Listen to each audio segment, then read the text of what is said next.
দাদু এইদিকে কত মাছ পাইছো আজকে? অনেক মাছ পাইছে, জাল রেডি করছে, ফেলবে এখন এই জায়গায়। কি মাছ হয় দেখাচ্ছি দাও। দাদু রেডি, জাল ফেলবে।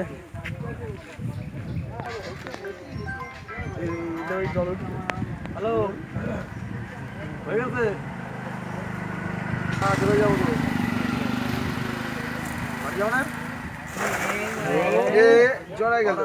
জড়ায় গেছে, জড়ানো জালেই মাছ হবে। এইখানকার বিশেষত্ব হচ্ছে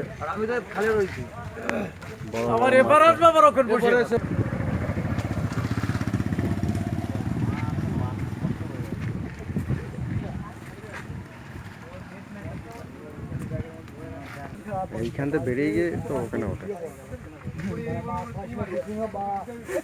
দরকার নেই আমার মতন এই লোক মাছ জাল খাওয়াবি। আমি দেখি মাছ পাইনি, মাছ